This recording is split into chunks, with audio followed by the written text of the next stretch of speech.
நாங்கள் இந்தியாவிலேருந்து மீன்பிடி தொழிலுக்காக ஈரான் வரல வந்தோம். இங்கே நாங்கள் ஒரு ஏரியாவிலே 70 பேர் இருக்கோம். மொத்தம் இங்கே இருக்கிறது மொத்தம் 600 பேர் இருக்கோம். சாப்பாடு வசதி இல்லை, ஒரு வசதியும் கிடையாது. இருந்த எல்லாருமே எங்களை கைவிட்டுட்டாங்க.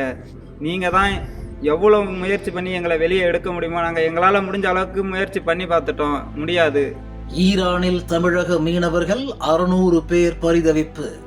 தாய் நாடு திரும்ப முடியாமல் மரண பீதியில் தமிழக மீனவர்கள். இனிமேல் முடியாத பட்சத்துக்கு உங்களுக்கு லாஸ்ட் வீடியோவாக இது போடுறோம். இந்த வீடியோ உங்களுக்கு சேரும்னா நாங்கள் இருக்கிறோமோ இறந்து போகிறோமோ அது எங்களுக்கு தெரியாது. லாஸ்ட் வீடியோவாக எங்களுக்கு வேறு செல்லுலேயும் நெட்வொர்க்கு எதுவுமே கிடையாது, எல்லாம் கட் பண்ணிட்டாங்க. கடைக்கு எந்த ஒரு இதுக்குமே போக முடியாது, ஆள் நடமாட்டமே இல்லை. இந்த இடத்துல ஆள் நடமாட்டமே இல்லை. நாங்கள் இந்த இடத்துல தான் வீடியோ போடுறோம். லாஸ்ட்டு ஒரே ஒரு வீடியோ அப்லோட் பண்ணுறோம். அந்த வீடியோ உங்களுக்கு சேர்றதுக்கு முன்னாடி நாங்கள் உயிரோட இருக்கிறோமோ இல்லை செத்துறோமோ தெரியாது. குடிநீர் உணவு காலியாகும் அவலம். மத்திய மாநில அரசுகள் உதவி செய்ய கண்ணீர் வீடியோ வெளியீடு. ரொம்ப கஷ்டமா இருக்கு. இதை மத்திய அரசும் மாநில அரசும் உடனே ஒன்று கூடி பேசி எங்களுக்கு உடனே மீட்டெடுக்குமாறு மிகவும் பணிவுடன் கேட்டுக்கொள்கிறோம். ரொம்ப பதட்ட காரணத்தால் தான் நாங்கள் வீடியோ போடுறோம். ஈரான் இஸ்ரேல் போர் காரணமாக மீன்பிடி தொழிலுக்கு சென்ற கன்னியாகுமரி மாவட்டத்தை சேர்ந்த 600க்கும் மேற்பட்ட மீனவர்கள் நாடு திரும்ப முடியாமல் பரிதவித்து வருகின்றனர்.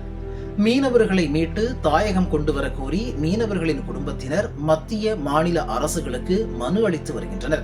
ஒரு காத்தடிச்சு இந்த கதை அடிச்சா கூட குண்டு தான் நினைச்சு நாங்கள் தூக்கத்தில் எழுபென்று ஓடுதோம் ராத்திரி. அப்படிப்பட்ட ஒரு சூழ்நிலையில நாங்கள் இப்ப வாழ்ந்துட்டு இருக்கோம். நீங்க இந்திய அரசாங்கம் எப்படியாவது ஈரல் நிற்க இந்த இந்திய மக்களை எப்படியாவது நீங்க மீட்டு எடுக்க ஒரு வழி பண்ணுங்க.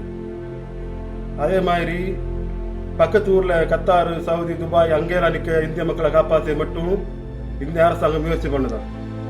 ஈரான்ல நிற்க மக்கள் இந்தியர்கள் கிடையாது. அப்போ இந்திய மக்களை காப்பாற்ற நீங்க முயற்சி பண்ணுங்க. உயிருக்கு பயந்த நிலையில் குமரி மாவட்டம் மற்றும் தமிழக மீனவர்கள் 100கணக்கானோர் அச்சத்தோடு தங்கியுள்ளதாக தகவல் வெளியாகியுள்ளது. தங்களிடம் இருக்கும் உணவு மற்றும் குடிநீர் இன்னும் சில நாட்களில் தீர்ந்துவிடும் அபாயம் உள்ளதாக அந்த வீடியோவில் கண்ணீர் மல்க கூறினர். இப்ப நாங்க போடுற வீடியோ கூட ஒரு ஆளுங்க செல்ல நெட்டு கிடைச்சது. வேற எங்க இருக்க மக்கள் யாருமே நெட்டு கிடைச்சல. இப்ப நாங்க இந்த வீடியோ உங்களை அனுப்புவோம். அந்த வீடியோ பார்க்க நீங்க இருக்கும். நான் அனுப்புறேன் நானும் இல்லாட எனக்கு கரமணிக்க மக்கள் எங்க நிற்காது எனக்கு தெரியாது. புரியுதா? அதனால எப்படியாவது இந்திய அரசாங்கம் எங்களை எடுக்க முயற்சி பண்ணணும். பாதுகாப்பற்ற நிலையில் மிகுந்த மன அழுத்தத்திலும் மரண பயத்திலும் இருப்பதாக தெரிவித்து பிரதமரிடம் உதவி கேட்டு வீடியோ வெளியிட்டுள்ளனர்.